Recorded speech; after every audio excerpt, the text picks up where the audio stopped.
শুধুমাত্র আইএসএফ বলে তুলে নিয়ে যাওয়া হয়েছিল এমনটা নয়। আপনি বিরোধী অনেক দেখবেন, সিপিএম আছে, কংগ্রেস আছে এবং আরও অনেক ছোট ছোট দল আছে আমাদের এখানে, কিন্তু তারা কেউ এইসব অভিযোগগুলো করে না। একমাত্র আইএসএফ একটা পার্টি যারা কিন্তু সব সময় কোনো কেস খেলে অভিযোগ করে যে মিথ্যা কেস, তারপরে ভুল, আমাদেরকে সরকার চাপে ফেলছে। আচ্ছা বলুন তো, তাদের কী এমন সংগঠন আছে, কী এমন তারা অনেক কিছু করে ফেলেছে, কটা তাদের বিধায়ক আছে যে তাদেরকে এইভাবে দমন করতে হবে? লোকসভা ভোটেও তারা খুব একটা ছাপ ফেলতে পারেনি, তো মানুষ তাদেরকে সম্পূর্ণভাবে পরিত্যাগ করেছে। তো সেক্ষেত্রে এই সব কথাগুলো অবান্তর।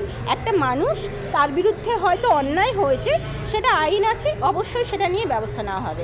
যখন ব্যাপারটা কোর্টে আছে, হাইকোর্টে বিচারাধীন, তখন আমার মনে হয় হাইকোর্টে কতটা তথ্য প্রমাণ তার পক্ষের উকিলরা দিতে পারছে সেটাও অনেকটা গুরুত্বপূর্ণ।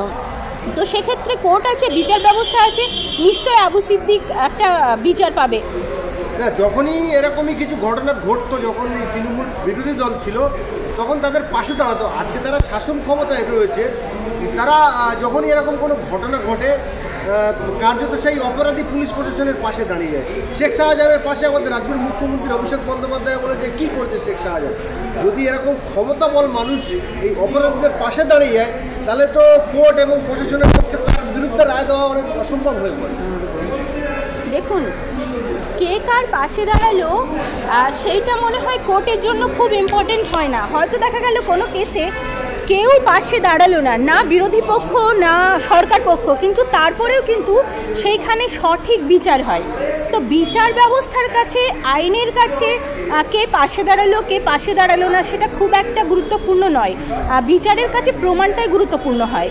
আর যেখানে আপনি বলছেন যে মমতা ব্যানার্জি বা সরকার কোনো ব্যবস্থা নেয়নি, আপনি একটু খোঁজ নিয়ে দেখবেন বেশিরভাগ জায়গাতেই যে পুলিশরা অপরাধী বা যাদের বিরুদ্ধে অভিযোগ আনা হয়েছে তাদেরকে কিন্তু সাসপেন্ড করেছেন বা তাদের বিরুদ্ধে ব্যবস্থা নেওয়া হয়েছে।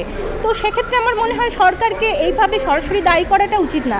আর সন্দেশখালির ব্যাপারটা যে ফেক ছিল সেটা প্রমাণিত, এবং সন্দেশখালির জনগণ ভোটের মাধ্যমে বলে দিয়েছে যে সন্দেশখালির জনগণ কিন্তু সরকারের পক্ষে আছে।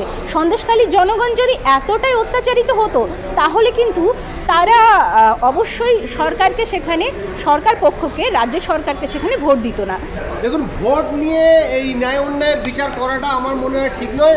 আমরা দেখেছি ডায়মন্ড হাওড়ায় কীভাবে এক একটা বুথে বিরোধীরা একটা দুটো ভোট পেয়েছে, শাসক দল 700-800 করে ভোট পেয়েছে, এবং নাম ডেকে ডেকে আমরা ভিডিও দেখেছি যে তারা এসছে, তাদের ভোট একজন দিয়ে নিয়েছে।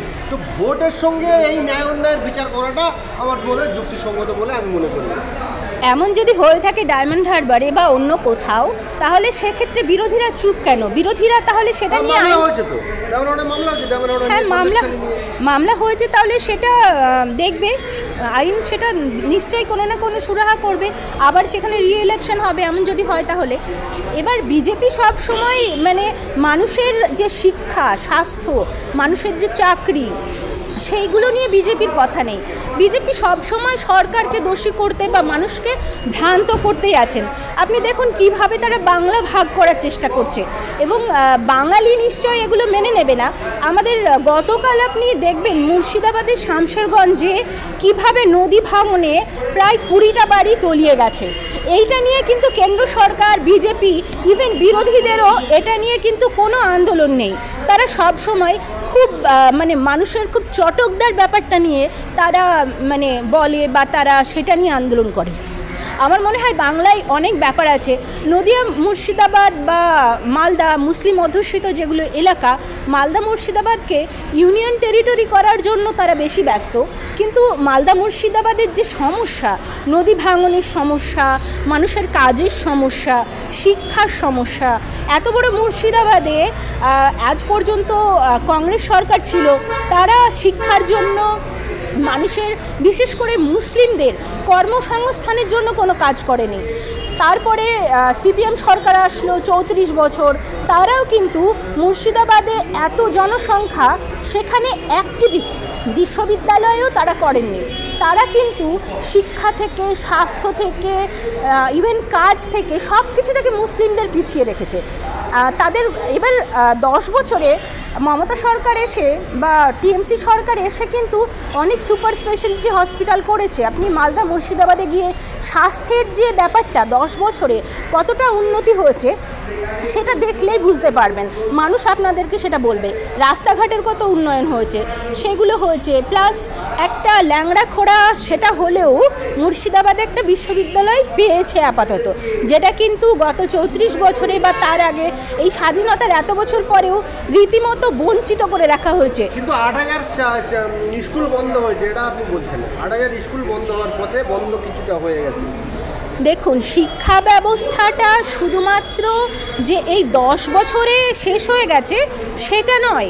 শিক্ষা ব্যবস্থাটার শেষ হওয়ার যে তাদের যে শিক্ষা ব্যবস্থার জড়টা কিন্তু তার আগেই কেটে ফেলা হয়েছিল সম্পূর্ণরূপে, এবং শিক্ষাকে বেসরকারিকরণ এবং পুঁজিপতিদের হাতে তুলে দেওয়া সেটা কিন্তু বামফ্রন্ট আমল থেকেই শুরু হয়েছিল। এবার গোটা ভারতবর্ষ যদি আপনি দেখেন তো শিক্ষার খুব বেহাল দশা। শুধু পশ্চিমবঙ্গে নয়, পুরো ভারতবর্ষেই কিন্তু প্রচুর স্কুল বন্ধ হয়ে গেছে। মিড ডে মিলগুলো ঠিকভাবে পাচ্ছে না, বা সব থেকে ভয়ঙ্কর যেটা আমাদের মালদা মুর্শিদাবাদে অভিযোগটা হয়েছে, গতকালই সমস্ত পত্রপত্রিকায় এসেছে যে মিড ডে মিলের জন্য যে নির্ধারিত টাকা যেটা দেওয়া হয় সরকার থেকে সেটা এত নগণ্য যে এই দ্রব্যমূল্যের বাজারে মিড ডে মিলটা সঠিকভাবে বাচ্চাদের দেওয়া যাচ্ছে না। তো সেক্ষেত্রে আমি বলবো শিক্ষা সব দিক থেকে পুরো ভারতবর্ষেই পিছিয়ে, এবং মোদি জমানায় মনে হয় অনেক বেশি পিছিয়ে। সেটা শুধুমাত্র আমাদের রাজ্যের দিকে আঙুল তুললে কিন্তু হবে না। আবু সিদ্দিকের গ্রামের মানুষ বলছেন তিনি আইএসএফ করতে বলে তাকে মেরে দিয়েছে। দেখুন, কেউ মারা গেছে সেইখানে আমার মনে হয় দল মত এইগুলো আমার মনে হয় বেশি নিয়ে আসা ঠিক না।